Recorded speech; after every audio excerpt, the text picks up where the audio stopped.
From the National Newsroom of the Canadian Press, I'm Naira Ahmed.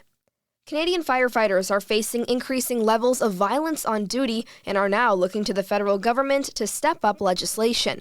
A survey of over 120 fire departments in Canada found 40% of firefighters have experienced an assault within the last 5 years. The president of the International Association of Firefighters believes that those incidences of violence are underreported, which can range from verbal abuse to physical attacks. Edward Kelly says he spoke with federal officials about strengthening the legislation around assaulting first responders. He's been advocating for changes that have been included in 2 pieces of legislation, which propose amendments to the criminal code to offer firefighters similar protections as police officers and transit workers. Atlantic Canada is still dealing with the aftermath of extremely high winds earlier this weekend. Crews across Nova Scotia, New Brunswick, and Newfoundland are still working to repair fallen power lines as thousands of households remain in the dark.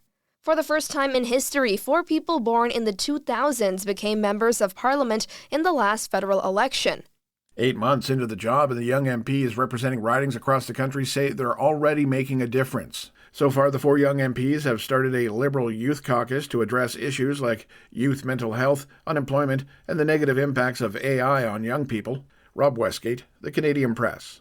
Vegas Golden Knights goaltender Carter Hart will be the first of 5 former Canadian Junior Hockey League players acquitted of sexual assault earlier this year to appear in a professional NHL game in Canada.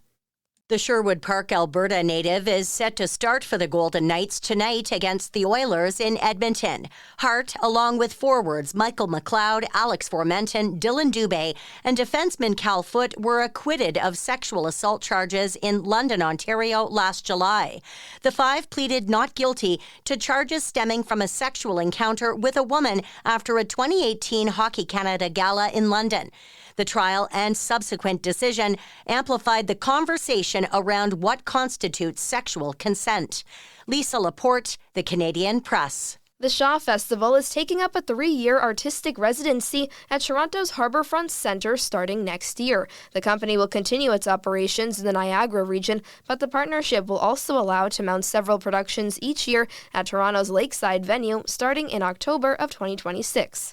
And the British Columbia SPCA has recommendations for pet owners this Christmas, citing multiple common hazards during the holiday season to be aware of. It says mistletoe, holly, lilies, and amaryllis are often seen around the holidays, but can cause extreme medical distress if chewed or eaten, particularly by cats. It's important Christmas trees are kept secure, that string lights and power cords are out of reach, and that food is not left where pets can access it. This is the Canadian Press. In sports, Sidney Crosby and the Pittsburgh Penguins host the Montreal Canadiens tonight as the captain looks to pass franchise great Mario Lemieux on the NHL career points list. Crosby failed to pick up any points in last night's 4-0 loss to the Canadiens in Montreal. He sits 2 points back of breaking Lemieux's 1,723 points mark, which is 8th all-time and 1st in franchise history. Meanwhile, the reeling Toronto Maple Leafs face a stiff test tonight when they visit the Dallas Stars in NHL action. Elsewhere, Ottawa visits Boston, Winnipeg is at Utah, and Edmonton hosts Vegas. The Toronto Scepters snapped a 2-game skid with a 4-3 win over the New York Sirens in Professional Women's Hockey League action. Also, the Ottawa Charge beat the defending champion Minnesota Frost on the road in overtime 3-2.